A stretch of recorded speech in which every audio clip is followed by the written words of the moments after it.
Good morning, everyone. I hope you can hear me all right.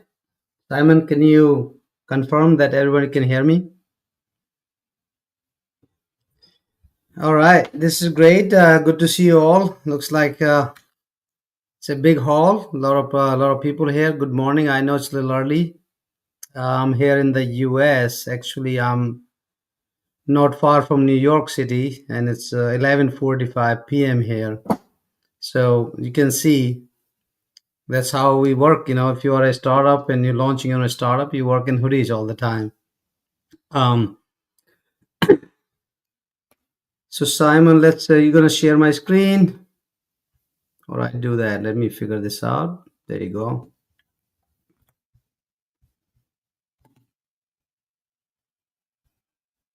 Okay, I don't see the screen.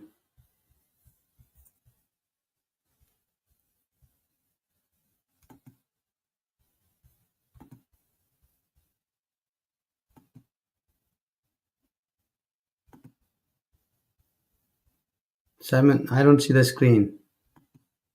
You want me to upload it or just share it? How do you want to do it?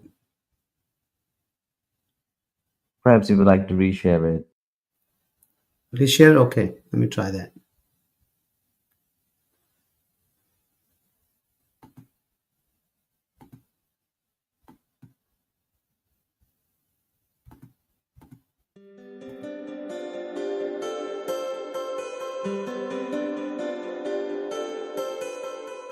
Hey, hopefully you see my screen. Yeah, yes, we do. Okay, great. Yeah, today, sorry, I can't see everybody right now, but I'll jump back in here. But today we are going to talk about startups, and looks like there's a startup day in India, I believe. Um, and then Atul reach out to me, and yeah, I'm happy to share my startup journey and share some thoughts with you guys, especially students. And goal is that hopefully you learned something here today, and I want to make sure you ask questions. I think there's a Q&A after this. First, I'm going to go share my thoughts on startups, and then take some questions answer from you, young entrepreneurs. So my name is Mahesh Chand, and before I talk about me, what we are going to cover in today's session is that these are the few points you will learn that I'll go through one by one, but think about like startups. When you think of startups are not for everybody. Are you ready for a startup? How do you validate your idea? You got to protect your brand. So there's a bunch of topics I'll go through one by one, and I'll spend time as needed. But my goal is to quickly run through these and then get to your questions. My name is Mahesh Chand. My background, little bit background. I am from India. I am from Mathura district, not far from where you guys are. I grew up in a village. So, like many of you, I didn't have anybody telling me what to do, and somehow I got lucky and I did my MCA in computer science. Came to US in 1998, and when I came to US, it was obviously a culture shock for me because I hardly lived in a big city in India, and I learned a lot. I learned a lot, and in 2001, 2000 actually, I started my own one company. Then 2003, I started another company, and I became Microsoft MVP, became Microsoft Regional Director. I published a bunch of programming books. Some of them are here, and we will share all my journey. So over the years, now it's been 26 years I've been here in the US. I have built and launched and partnered with a bunch of companies, and many of them did good. Some of them failed. That's a part of startup life. And today my goal is to share my experience with you. Did I started? How it worked? What did I do? And everything I learned from those 26 years. So I want to start, with this screen. If you look at this screen, I'm sure you're familiar with Facebook. But when you think of an idea, when you think of, what, I want to do my own startup. When you think of that, you have to think like, are you solving a problem? If you are, what is that problem you're solving? And then later it comes like how you're going to solve and so on and so forth. But look at these three screens. The first screen is the person who this guy created Coca-Cola, which we all drink. Almost, I'm sure everybody drinks Coca-Cola. How did he create that? Did he come up with the idea? Did he just wake up with an idea, say, I'm going to create a drink? No, he actually was a war veteran. He came from war. He was hurt. He was disabled. So he wanted to create a drink where he doesn't have to take a lot of drugs and also tastes good. So he created this sweet drink with sugar and added Coke in it, hence the name Coke. And look at the Coke now. The second screen is a rough draft of Twitter. These two guys in college, they want to send messages to each other online without you paying for text messages. They're like, you know what if we create a little screen and we type text in there and send and it'll come to you. So that's the Twitter sketch there. And third, obviously, we know the story of Facebook. Mark Zuckerberg and few friends, whoever they were, started this website where they were sharing pictures of these girls and rating them hot or not. That's how he started Facebook. So the big thing, what you learn from this screen is that most of these ideas, which they become big companies, aren't really the big ideas in the beginning. They're just a very small problem these founders and entrepreneurs try to solve, right? So most companies, you look at the Google and you look at even, you know, all big companies, they weren't started like, oh, I'm going to build this multi-billion dollar company. They just started with a small idea. So you cannot underestimate your idea, which is actually solving some kind of problem. So now let's say you got this big idea, you have your own idea. Say I want to start a company, I want to start my own startup. What would do you have to do? What will it take you to turn that into a startup? Um, and why should I build that? Should I build it, not build it? There's a lot of risk. And the first thing you have to think is that you got this amazing idea. Let's say you have this idea, you want to create your own startup. First thing you have to do is comparative analysis. You have to do the analysis. Means, I'm sure many of you know what it means. You guys are smart people. Um, it means is that is there anybody out there already doing this thing? Is there any product out there? Is there any service out there? Is there any app out there? Whatever. Let's say you're trying to build an app. You're trying to build an app, let's say food delivery app, whatever it is. You say, you know what? Every time I'm in college here, I get hungry. There's no food at the campus. I wish there was an app. So you want to create this app. The first thing you have to see is are there already apps out there doing the same thing? If they are they really good? You have to use them. If they are not, why they're not good? Because you still want to build it. So that's kind of first thing you have to start with it. And you will find out that today's world, most of the thing you're thinking to build, it's probably already built. Somebody probably already built that. So that's where very important is that you don't want to just go and create your startup right away with the product without doing all the research. Then you need to think of a solution. Let's say you found this idea and there are not too many solutions there. There are solutions, but they're bad solutions. Now you have to think that why your solution is better than solutions that are already out there. So, sometimes it's okay to start and same idea, build the same idea, but because your solution is much better, it's not a bad idea because you're solving problem in a better way. For example, look at cars, right? When Elon Musk thought of Tesla and created this electric car, there were already cars. There was no shortage of cars at that time. But he said, what if I create a new car? Instead of gas or petrol, it will run on electric.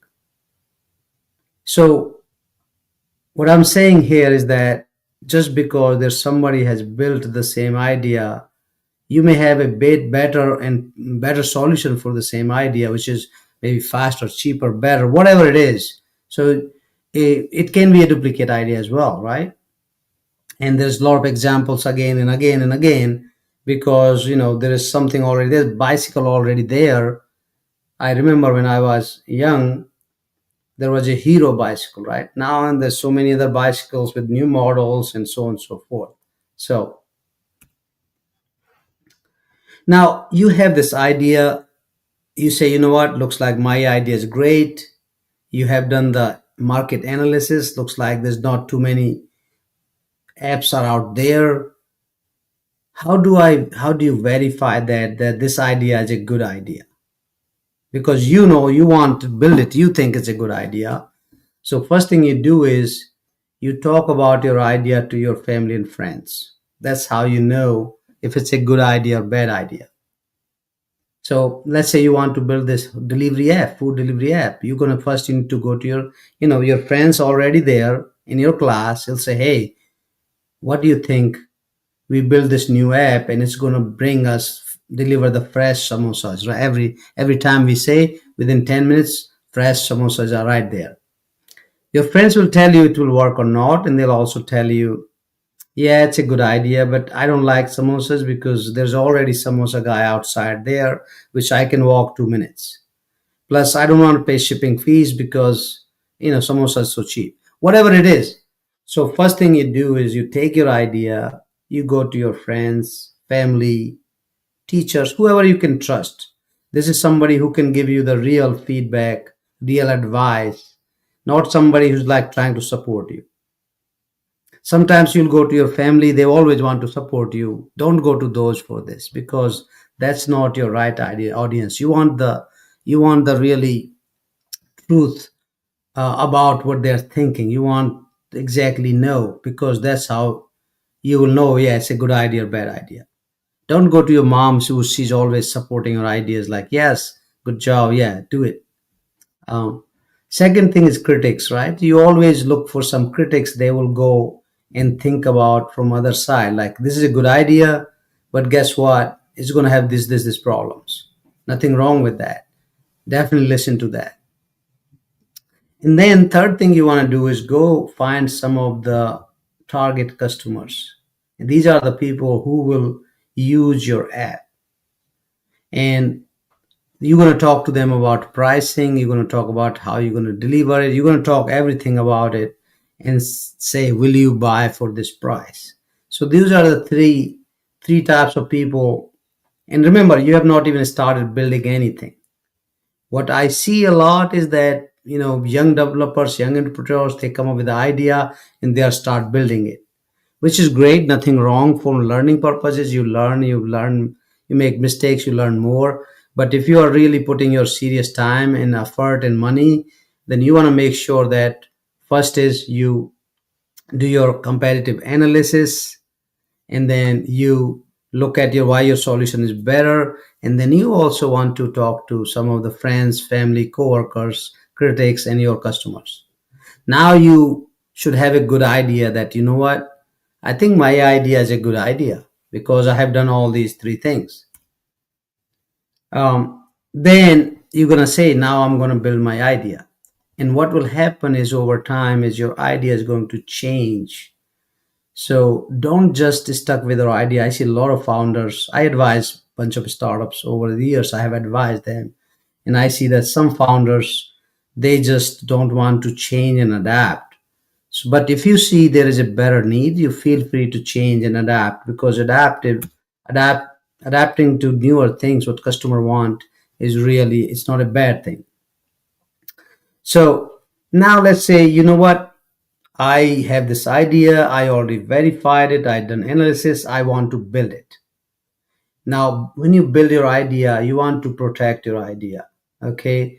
That's where the legal work comes in. First of all, you want to do is trademark your idea right away. In trademark, you can do online yourself. You can hire an attorney. It's a very small fees for that. In US, it's about $250. Um, so trademark means you are whatever the name you decided, whatever the symbol you have decided, it could be a logo. You want to protect that because if you are start building this and you will go for money. First thing investors will ask is, have you protected your idea or the name or the graphics or the logo, all those things above, right? After trademark, you're gonna register your company.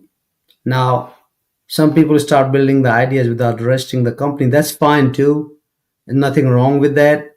But you don't want to have your name registered a trademark and somebody has the same company name.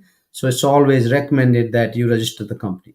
Remember, this is only when you are sure that you are 100% into this startup, you're just going to do it.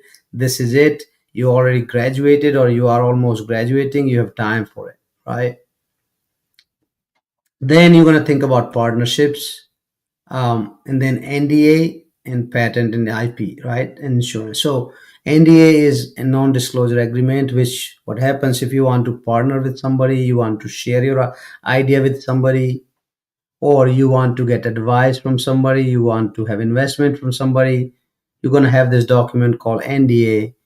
And what it is, it's basically says that, hey, I'm sharing my idea with you, or code or product with you.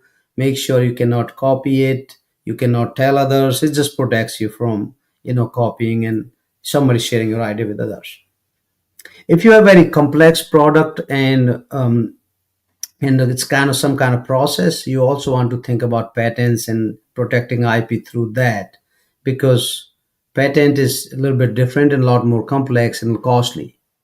And then there comes insurance. These things come a little later, once you already, in again, you can do research on all these things. They're all, again, chat GPT can also help you these days. It's very um, so now you have protected your idea and you start building your app. The first thing you will need is, besides yourself and your friend, if you're building with somebody, your co-founder, is you need a focus group. Focus group is, there's two ways to build the ideas, right? You can just go and build it and say, you know what, I know exactly what I'm building. Nothing wrong with that. But what I learned from my mistakes is that it's much better and have your idea has a better success rate if you get your users involved early stage while you're building this app or your product. And I call these people focus group users, right? So when I advise any startups, when they start building their screens, their UI, I start saying, you got to have focus group. It could be 6 to 8 people. That's your customer base. You get them involved. Every time you build something, you show them, get their feedback, and you are actually building with them. So they are giving you feedback right away, rather than you waiting, building and launching, and then people giving you feedback.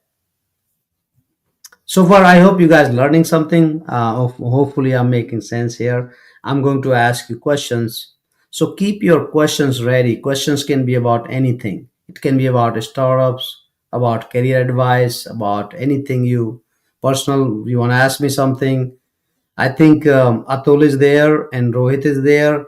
These guys are gonna give away some prizes, goodies or whatever they have. So get your questions ready. And I have some surprise, maybe certain things to give away as well in the end of this session. Um, so I think now you have an idea. You have this focus group, and now what you do is you're building an MVP. MVP means most minimum viable product. Don't think of it as a most valuable professional, because on CSharpCorner we have something called MVP as well. So, but in the startup world, now you start building your minimum viable product. And what does that mean? That means you have to build a smaller subset of your functionality that you can give it to somebody, you can give it to the users, and they can start using it. That's the MVP. It's not a full function product. It may do only a few things. Um, then once you have built the MVP, you got to test drive it. Test drive means give it to more people, get their feedback, improve from that. Don't try to build a lot in the beginning. Try to build just few things, minimum things that you can give it to anybody and they can start using your app. I'll give you an example. We just launched an app called Sharp Rewards, which I'll share you in the end of the session. And in that, right now, we only have two features. One is spin the wheel, other one is walk and earn. Okay. And there's a lot more features in our pipeline, but you want to give users minimum. So first of all, they won't feel overwhelmed by the functionality. And second of all, it's easy to understand. They shouldn't have a lot of questions. So that's how you want to start with your idea. Once you do that, now you have test driven it. Now it's like, oh wow, it's working great. It's all. Then you kind of it's like a dating first before you getting engaged, right? You want to make sure users are liking, your customers love it. Then you start building more, start putting more effort, more money, more resources in it. So that's when you go on a full speed. And Few other thing I want to cover is that when you have this idea, obviously, you're gonna obviously you will have a lot of times things are going to change. Your customers and users are going to say, you know what, this is great, but we want that, we want that, we want. So first of all, you have to reduce the noise and select the functionality that is being asked by most people. Don't cater every. You cannot cater everybody. There's going to be one user that will ask this, but there's 12 users asking this, and there's 2,000 users asking this. You want to first focus on the one that's 2,000 users asking, and don't even worry about 1% at the point. You always want to. We have this 80-20 rule. You want to focus on 80% of your users in the beginning, and then 20% can come later, and they may never come. Doesn't matter. Um, and then he adapted, they open and adapted pivot. I'm sure you heard of a story of Amazon. Amazon started as a bookstore, online e-bookstore. They were selling books, physical books online back in the day when Amazon started. Look at today. Today, Amazon is doing shipping. That's the biggest cloud company, and they are in everywhere. So, um, during this whole process, you'll have to build a team because it's really hard to build a startup by yourself, and that's why it's very important to have a team. Okay. um, the recommendation is you want to have co-founders, two at least. So most successful startups have three co-founders, and some are two, but most of them have three. One is usually the silent one, you probably never heard of them. And the reason you want to have three co-founders is very important because sometimes if you are two people, you may be disagree on something. There's a third one can always break this tie. So you always want to have somebody can break the tie. So now you have 2-1 votes if you need to decide on something. So that's first thing you need in a team. The second thing you're going to need is advisors. Advisors are very important for a startup. And the reason is when you start building your new startup, which is pretty much like a new company, there's so many unknowns. You don't have experience. And these advisors, they have a lot of experience and they already bring that experience to the table and will guide you what is what to do, what not to do. And in long run, what happens is you move faster. And time is very important when you have a startup. You don't have everything you can get, but time you cannot get. So you don't have the luxury of time. You have to move faster. You have to deliver things faster. You have to fix things faster. So having experienced people as advisors always help. And then you need to think about your core team. Who's the okay? If you are the tech person, you want to hire the core team. You want to make sure that they complement your skill set. There's nothing wrong with two programmers building a startup, but guess what, you both know same thing. Both of you know how to write code and build product. How about selling? How about marketing? How about financing? How about other parts? So when you try to find the core team, you need to find the people who can complement each other and finish. It's like you have the complete group of people with different expertise, and then later it comes you're going to build the board and so on and so forth. So then next thing comes is how where do I get this money from and how do I get the money to build my startups? And this is the history that majority of startups, if you look at the most successful startups, they're started by people age around 40 years old, not by students. However, many successful companies you can see they were started by students like yourself. So nothing wrong with that. But being a student, it's really hard to get money from somebody else unless your idea is great and you're a good salesperson.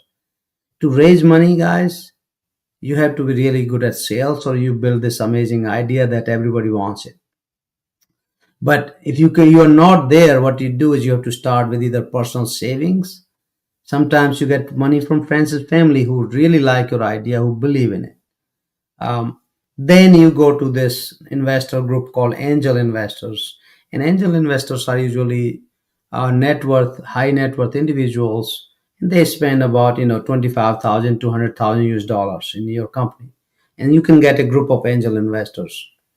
After that, you go to VCs, and VCs, venture capitalists, come when you are raising, you know, more than 250 or 500K or millions of dollars. And then end is IPO. That's how you can also raise money. So now your everything is finished. We just talked about the whole startup journey.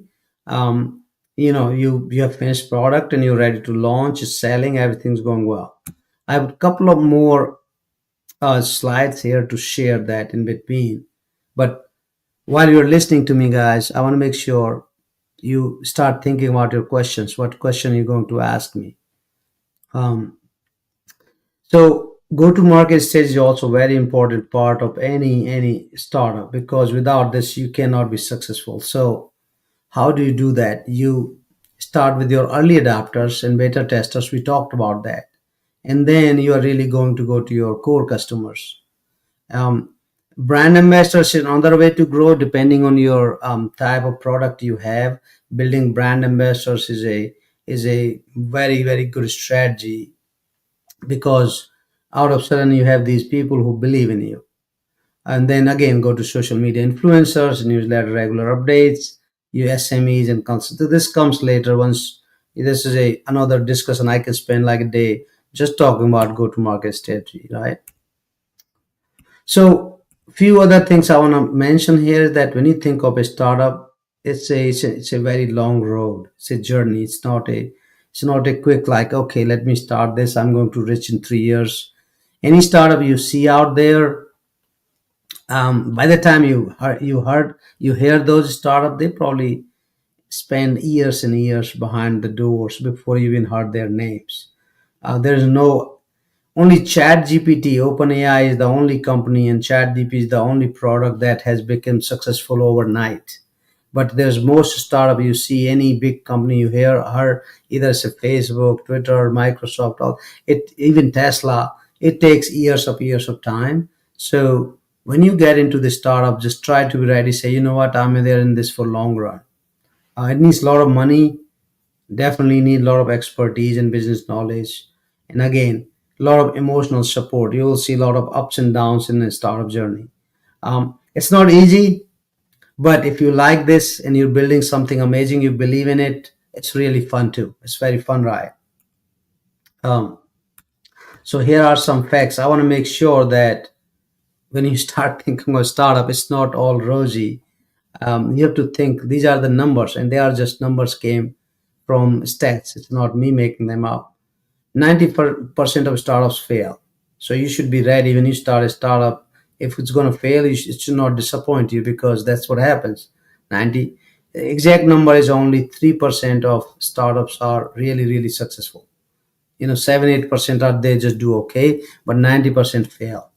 So I'm just making sure you understand that. However, just because you did in a startup and you failed, it doesn't mean you really failed. As you learn a lot from it. You learn a lot. You can use the same skills somewhere else. Sometimes you start another startup. So it's like there's nothing waste in it. But I'm just making sure that you get these numbers. Startup with two founders or three founders are most successful. One out of 18 people run on their own business worldwide. These are some numbers out there. Um, Obviously developing countries have more entrepreneurs because they're always, the reason they have more entrepreneurs because there's more need, there's more challenges, there are more problems. Okay, so again, look at the last number. 82% are startups are self-funded. So only 18% startups get money from outside. uh, and here are the top 10 reasons why startups fail. Is number one, if you're building something that market has no need, but you're just building because you like it and it's fun and whatever, chances are it will fail. Number second one is that a lot of startup founders they run out of cash. um, Sometimes team is very important. If you have the wrong team or wrong co-founder and things are not working, it could create a big problem as well. And then there's more reasons for why startups fail, but the top four are the main important. Top three are actually more important. So yeah, let's get your questions now. I want to see, let's see on the screen. I'll go back. We can stop sharing screen, guys, and maybe Simon, we can get some questions. uh and hopefully you guys learned something so far.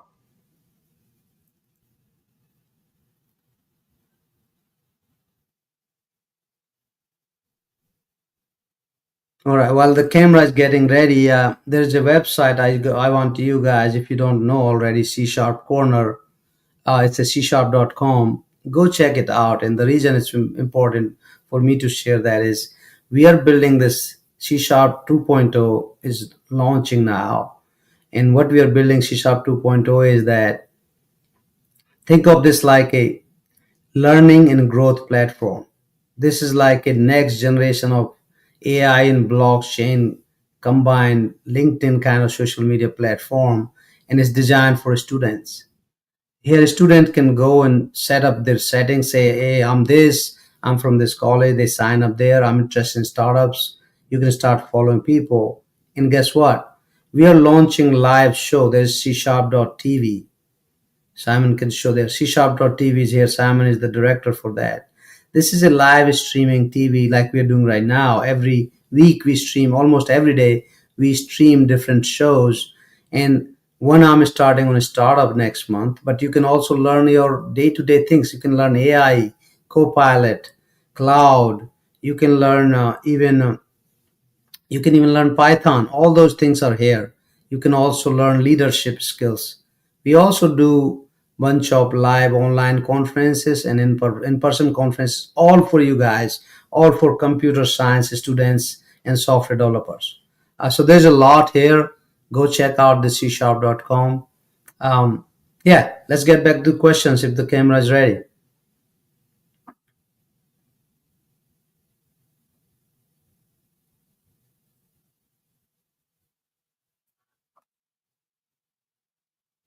Tough time with the internet connection there. The bandwidth is very low. Okay, no worries. Bandwidth is low.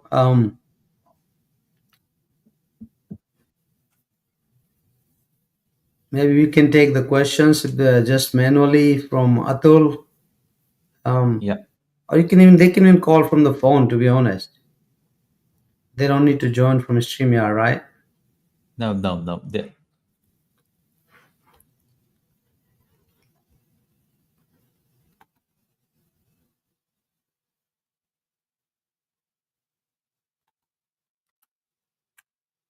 Yeah. While we are waiting on the camera to set up for questions, also check out this website called hackindia.xyz. Um, if you have not heard of hackindia.xyz, this is the largest hackathon in India and maybe in the worldwide. Um, we just announced it, and Simon here is the director leading this program as well. 150 universities participating this year, and actually there's $250 exact number to TBD, exact amount TBD, but there's thousands of dollars of US dollar cash prizes will be available. We just signed a company; they are giving away $25,000 prize to the one of the winning teams, and there's few more companies on the way. Um, and then last thing I want to talk about is Sharp Economy. And that's a kind of very exciting project. Well, there you go, Hack India 2025. Look at that. Looks like we got 150K prize pool already, 150 universities and 25 students.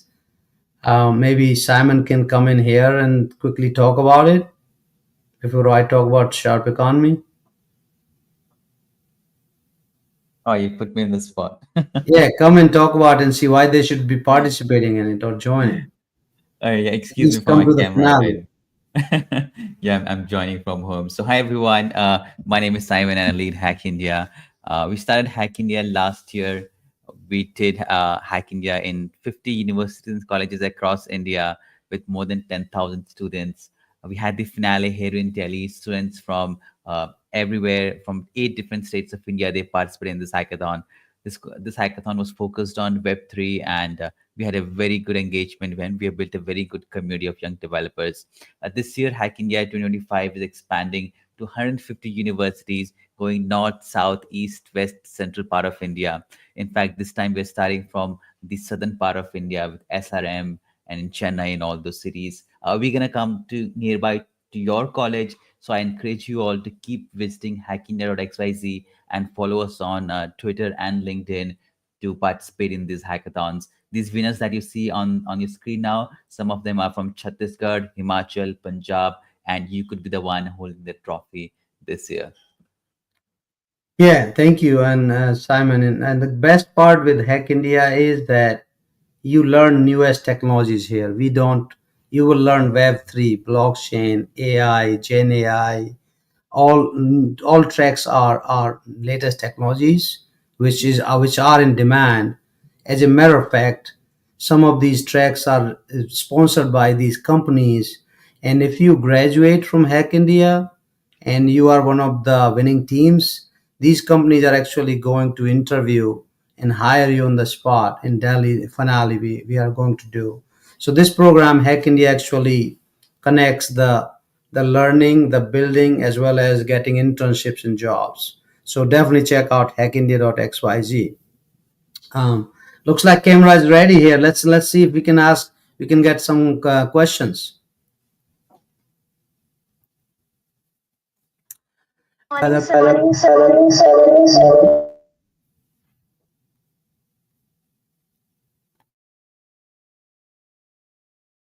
Specific mistakes that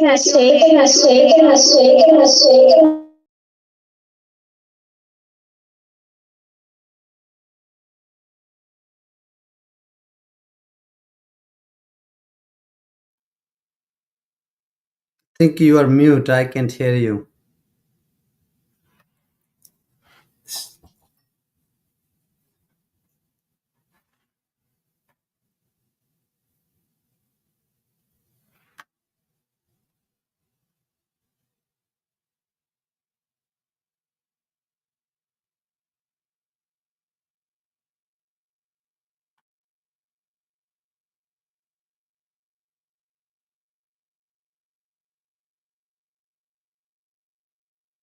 I think they can join from phones, Simon. I think we can take another question from Ritik right here.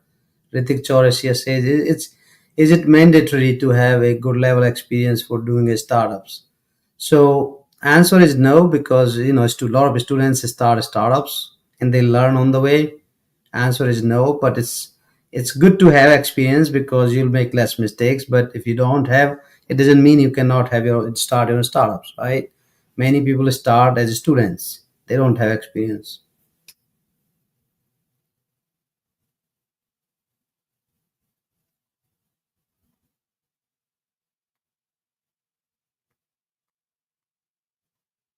Now we'll take more questions.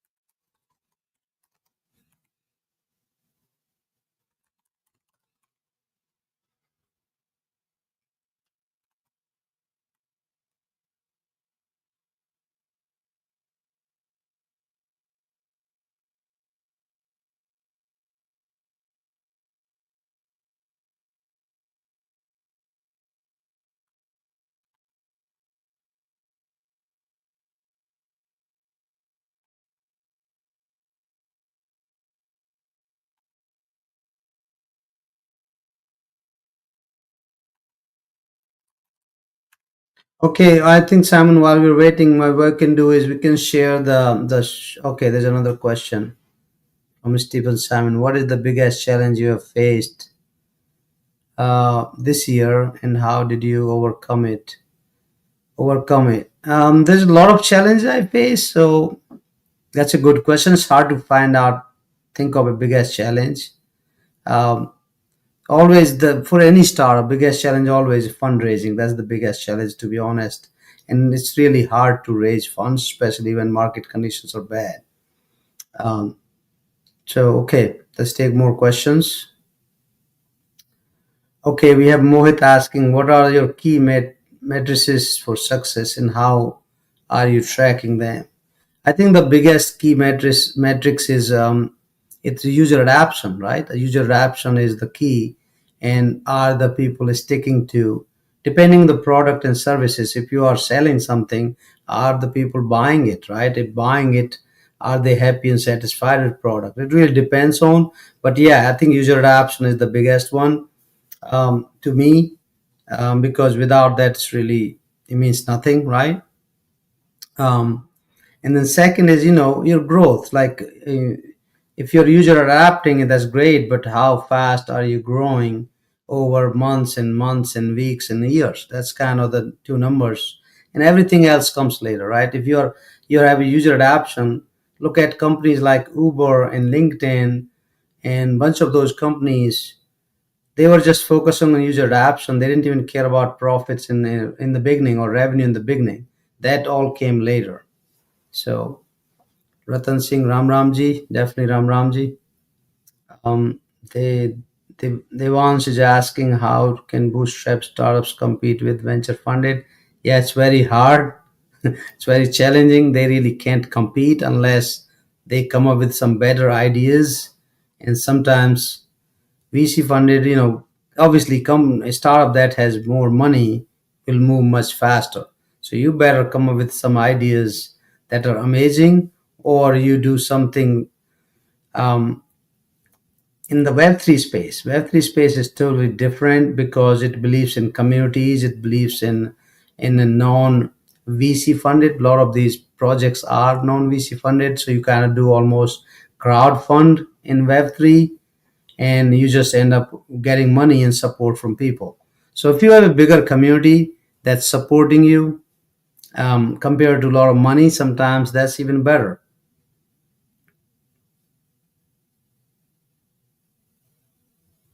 So looks like we got a lot of questions now through YouTube. Um, how do you approach an investor, and what are the key elements they look for a pitch? So pitch is very related. There's a lot of pitches samples out there. And there are many of them. Even you go to Chat GPT, and or CSharpCorner has some. You can reach out to us. You can get some samples. But the how do you approach them is really, you can send them messages. Chances are if you just send them message and call them, you won't get response. It's usually through somebody knows somebody. um, you can do reach out to, sometimes most these investors, if their website has option to apply, so you can apply and submit your pitch there. And there are some conferences happen, there are events happen. So we do, when we do our conference, every year we do in Delhi, there are a lot of investors come there. So best way is really, if there is a speaking session or panel where investors are speaking, you just go and listen to them and learn about them beforehand and then ask questions. That's how you build the connections. It's all about connections. And you young guys, I'll tell you one thing: success is all about connections. More connections you make, more friends you make on the way, more relationship you make, good relationship, they all become fruitful. So if you know somebody who knows somebody who knows an investor, that's the most successful link out there. um, Satyam is asking how to find good people for core team members for startup. That's a great question, amazing question, and it's really not easy to answer that. Like, how do you really know? It's just, you have to kind of know because you have to meet people, work with them some, and sometimes you already know because you know them from your college. They've been in your class for long. You kind of hang out together. You're having fun. You like each other. That's one thing you want to know. You can't be working with people which you don't really like their personality, or your frequency doesn't match. Right? It'll be hard for you to work together. So yeah, there's no really recipe for that. Other is that, are they complimenting you, like, right? Are they really, they need you, you need them, kind of that. That's kind of another. And sometimes you just get a feel, and you just, sometimes you take a risk. It's always, but good thing is when you find core team members which you don't know, and even you know, make sure you have the contract agreement signed, and both being, all being transparent. So it's like, say, this is what it is, we all agree on this. If something goes wrong, this is what's going to happen. Because I've seen this again and again. Two friends start this, I've been the same boat. I started stars with some people, things didn't work out, and we, it just messed up the whole thing. So it's easier to start with a friend, but if you do, that's great. But make sure that you have all the things up front and transparent in agreement, saying hey, this is how we are going to work. This is how much you will do work. This is how I'll do work. This is how you're going to get paid. This is we're going to get paid. All these things has to be put on the table, and both or all the people have to sign it. So then later it's less problems. Okay, Dream IMA. The question is how to stay motivated and consistent upon in certain ideas. Sometimes you get demotivated, and when somebody says that your idea is not going to work, that's a great question. Again, yes, yes, we have all been through many times. There's a lot of time you're trying this idea for a while, it doesn't work out, you don't see the success, you get demotivated. The motivation is something actually it you have to kind of refuel it again and again and again. And the best way you get motivated is by hanging out with the right company. You want to hang out with the people who support you. You want to spend time with the people who motivates you. You want to look forward and read and watch people who gives you inspiration, right? You have to find you everybody's different when they get motivated. Somebody getting motivated by something else, somebody gets something by it. You have to find your motivation. But again, having in a good company always helps. Having in a good company where people encourages you, they motivates you, and they support you, that's very important. Okay, what is the biggest lesson you learned from as a founder? Whoever asked that, I have learned a lot of lessons. um, I don't know the biggest or smallest, that's really good question. What I've learned is from a biggest lesson, one of the lesson I learned is that if some idea is not working out, it's okay to let it go. You don't want to spend too many years and too much money on it, which I have done on some. So it's okay to let it go.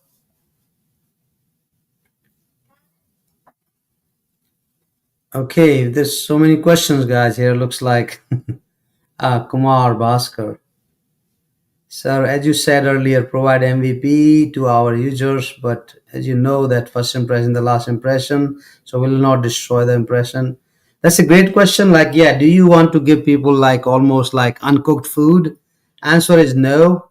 It should at least be eatable food, right? When you're cooking something, let's say you start your own restaurant, you want to make sure you only have one dish and one roti and one maybe dal, that's it, but make sure it's good. You can't be uncooked, right? So when they're driving your MVP, at least it should dry. So you have to think like, what is that MVP? So my users will be okay with that, and you can clearly tell them, listen, hey, we are just building MVP. It's not full finished product. They will understand it, and just be transparent with them, right? Obviously, you're not going to charge them in the beginning for that MVP, or sometimes you do if you're launching something for businesses. So yeah,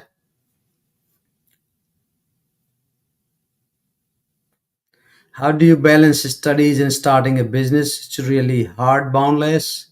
But looks like you are boundless, Bharat, so you shouldn't have this problem. There's no boundary here. um, No, it's hard. It's hard, really. It's hard. Let's go back to the question. Is you have to? It's like sometimes you start slow, learn slow, but your study has to be first thing, right? Because you want to finish your studies. That's kind of security. Some people do take risk in the US. A lot of people just leave studies. I don't recommend that. I want you to at least finish your studies because at least you never know when you need the degree. Um, but it just really try a little bit smaller, as much as you can do. Try to get more friend involved with you so you have less work doing by yourself. Yeah, I mean, I started my startup. I had full-time job. I moved from India. I was doing consulting. I had new baby. I was writing books, and I started business. It's just that's 24/7 work. It's just not 8 to 9 to. It's not 9 to 5. Startup is always everybody here. I want to explain you that a lot of people. I know a friend. I know a cousin where I know people work with me and they thought they want to do their own startup and they're like 9 to 5. They'll leave 9 and come back home. Like this startup is not for people who are looking for a 9 to 5 secure job where salary is coming to you every month. That's not for you. Startup is for people who are hungry, who are working 24/7. You may not get salary, you may not see any money. There are times you may not have no income. That's a risky, but again, it's that's what a startup is for people. It's not for somebody who's like, no, I want to relax, I want to have my other things, I want to have friends, I want to go to movies, and I want to also build a startup. That will be challenging. Startup, you look, Elon Musk doesn't have a life. Most to be honest, most successful people who build their own startups don't have too many friends because they are too much into their ideas. There's too much into their businesses. The startups take their most of the time. Um, so yeah, this is always challenge. So you have to pick and choose what life you want, and both are nothing wrong with either life. So give you Harshita Gupta asks if you can give only one piece of unconventional advice to the first time founder that isn't community commonly discussed. What it would be? Um, this is a really hard question. What advice give you the first time founders? Um, I would give advice is that you want to start get into the startups when you feel like you are okay to take risk, because if your first priority is get a job and put the food on the table or support your family, then maybe you should wait on the startups, get some experience. um, but if you can afford not making money, you are okay for a couple of years, then you should get into startup. But if you need money right away, I see a lot of people, they are, they come from medium and lower class families, and their family needs a job and they need earnings. um, you should wait for startups. That's my advice.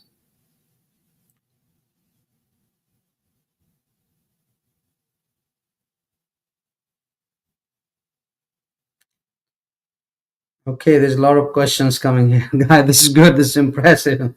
um, let's take Simon, we take more questions.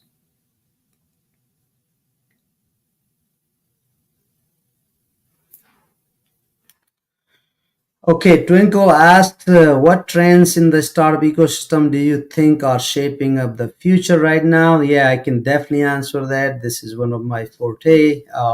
Right now, his biggest trend is AI, AI, AI. I was at CES. If you guys not familiar, it's one of the largest conference for new tech. It was in Las Vegas. I just came from there. Nvidia was there. All the companies were there. So AI agents are the biggest thing right now. Every company is building AI agents. In coming time, you will see that AI agents are doing most of the work, like are organizing this conference. AI agents will do that. um, I will have my own AI agents speaking on my behalf. It's coming soon. We are building our own AI agents, to be honest, at csharp.com. um, Besides the AI part, obviously Gen AI, you guys are already familiar with that. You're using every day. Um, the Another big trends I saw was lot of electric cars, flying cars, not electric in flying cars. I saw them. The robots coming big time. Um, Obviously, cloud is there, and everything is there. But I saw lot of AI. It's a good and bad time for all of us, for you guys especially. You are graduating, so there's going to be a lot of challenges. So people who are up to date with latest technologies, people who are upgrading themselves, are the one who will get ahead of everybody. So my recommendation to everybody is make sure you go to the you follow the channels where you're learning newer things, what's going on in the world, what Nvidia is launching, what Google is launching, what these companies are working on. Keep yourself up to date. You don't have to be master in those, but you should be learning more than just college. You should be learning yourself, because things are changing much fast with the AI. Um,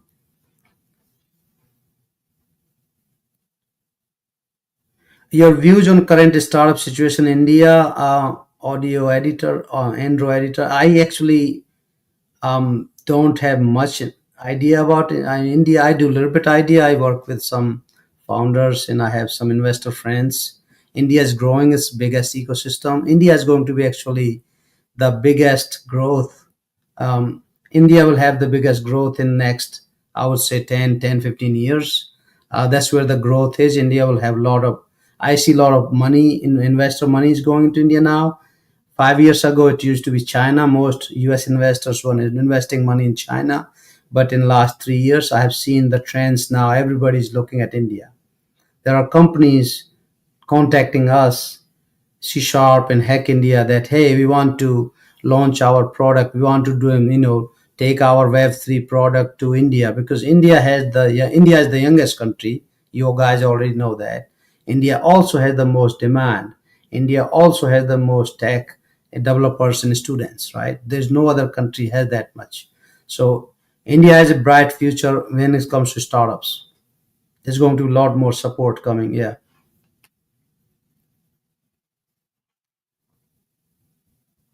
All right.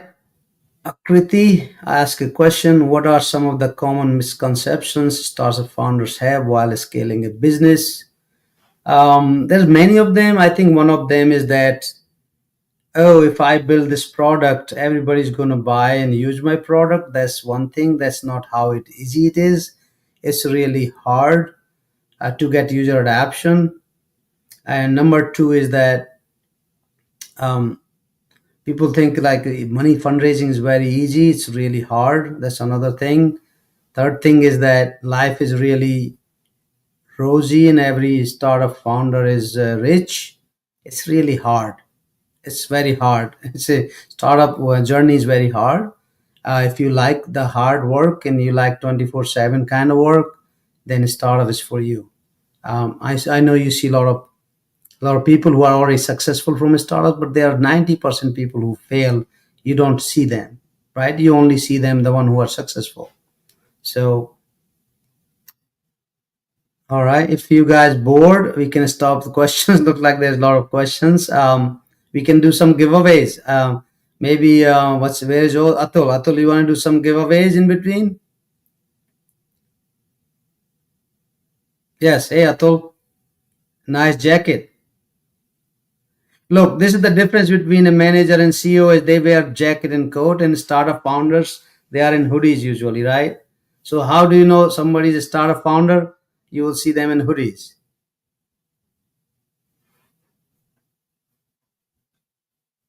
Why you have not started you have not started up in India? Well, we have a couple of companies in India. We have MCN Solutions, Hack India is our startup. We do Bcrypt conference. We do a bunch of conferences in India. We do that. The reason is because you have to be part of the startup. You cannot say, "Let me start a startup," and that's unless you are Elon Musk and say, "Okay, I'll put $400 billion or $40 billion in Twitter." That's different. But if it's your startup, you have to be part of that. That's you. Startups don't run by hiring people. It is you. You have to be your own startup. That's how startups are successful. And I don't live in India right now, which I do come a lot. I come every year, every 3 4 months. I'm there. Um, but yeah, that's the reason. But we do have companies in India. We're trying to get more. I funded a couple of startups in India. I invested in them. I'm trying to get more. I'm trying to get more there. Speak in Hindi, please. Hindi, okay. Hindi में क्या बोलना है भाई? I took me forever. It's uh, how can I? Let's do a couple of more questions while we are waiting for Atul. How can I handle failure in my startup idea doesn't work? Tech dunya. I mean, you should be ready. Always, the way I say is that when you do anything, even you go for interview, a lot of you guys are girls and going to go for interview soon, and you'll have this fear of, okay, how will be my interview? Am I got selected? Same thing with the startup. So before even you go there, just start make up your mind that okay, I'm going to try my best. Worst case, what is the worst case? What is the worst case happen to me? Well, I'm going for interview. I will explain how much I know, what I know, Worst case is they won't select me. That's it. There's nothing worse can happen more than that. Once you have that mindset, nobody can stop you. And just be honest. Just be honest with yourself and with the people you are interviewing with, right? Once you do that, everything will be simple and easy in life. So same thing with the startups. You're just taking a risk. If it's gonna fail, it's gonna fail. You have to have that mindset before even you start that. You cannot automatically assume that, oh, my startup is going to be successful. I'm going to be a billionaire. I'm going to be driving, Ferraris. That's not gonna happen. If it happens, that's great. So always have low expectations, and you'll be fine.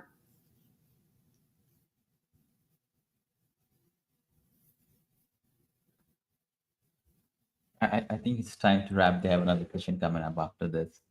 Okay, there's a lot of questions, guy. Maybe we'll do another one. Maybe we do just webinar, not do session. A lot of people are sitting here.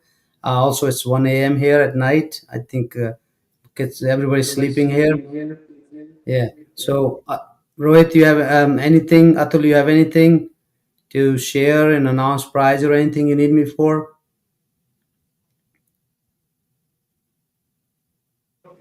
Yes, sir, we have. Okay, awesome. Thank you, everybody. Everybody, nice meeting you. Everybody, good job. I hope you learned something. If you are starting on a startup, good luck with everything. Reach out to us, csharp.com, any help we can do. Atul is there, Rohit is there. These guys will explain you. And Thank you so much, appreciate. sir, for your Thank time. you, everybody.